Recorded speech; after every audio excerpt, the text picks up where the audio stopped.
ශ්‍රී ලාංකේයේ සිනමා ඉතිහාසයේ වැඩිම සම්මාන ප්‍රමාණයක් දිනාගත්ත අපේ කාලේ විශිෂ්ටතම නිලියන් 10 දෙනා කවුද කියලා ඔයා දන්නවද?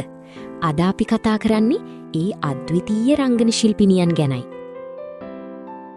මේ ලයිස්තුවේ අංක 1ට එන්නේ හෙළ සිනමාවේ නිලි රැජින මාලිනී ෆොන්සේකා මහත්මියයි. ජාත්‍යන්තර සම්මානද ඇතුළුව ඇය දිනා ඇති සමස්ත සම්මාන ගණන 40කට වැඩි.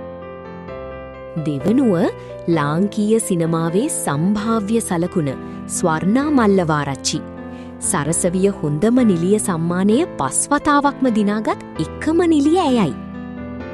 නවදිල්ලි ජාත්‍යන්තර සිනමා උළෙලේදී හොඳම නිලිය ලෙස ලොවක් දිනූ අනෝජා වීරසිංහත් සරසවිය සම්මාන 4ක් සමගින් මේ ලයිස්තුවේ පෙරමුණේ පසු වෙනවා.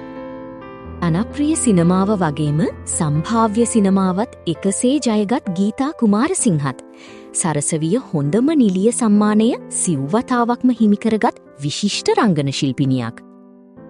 සිනමාවෙන් වගේම ටෙලිනාට්‍ය කලාවෙනුත් වාර්තා තැබූ යශෝදා විමලධර්ම සුමති ජනප්‍රියම නිලිය සම්මානය වැඩිම වාර ගණනක් දිනාගත් නිලිය ලෙස ඉතිහාසගත වෙනවා.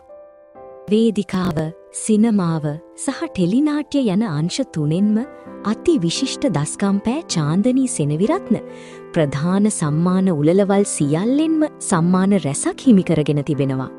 දශක ගණනාවක් පුරා නොනැසෙන ප්‍රේක්ෂකාදරයක් දිනාගත් වසන්ති චතුරානි සරසවිය සහ සුමති සම්මාන උළෙලවල්වලදී හොඳම නිලිය ලෙස සම්මාන ගණනාවකින් පිදුම් ලබා තිබෙනවා. සරසවිය හොඳම නිලිය සම්මානය දෙවරක්ම දිනා ඇති සංගීතා වීරරත්නත් ජනාධිපති සම්මාන ඇතුළු සිනමා සම්මාන රැසක් දිනාගත් ජනප්‍රිය රංගන ශිල්පිනියක්. පවුරු වලලු චිත්‍රපටය වෙනුවෙන් සිංගප්පූරු ජාත්‍යන්තර සම්මානයෙන් පිදුම් ලැබූ නීටා ප්‍රනාන්දුත් ලංකාවේ බිහි වූ අග්‍රගණ්‍ය රංගන ශිල්පිනියක් වෙනවා.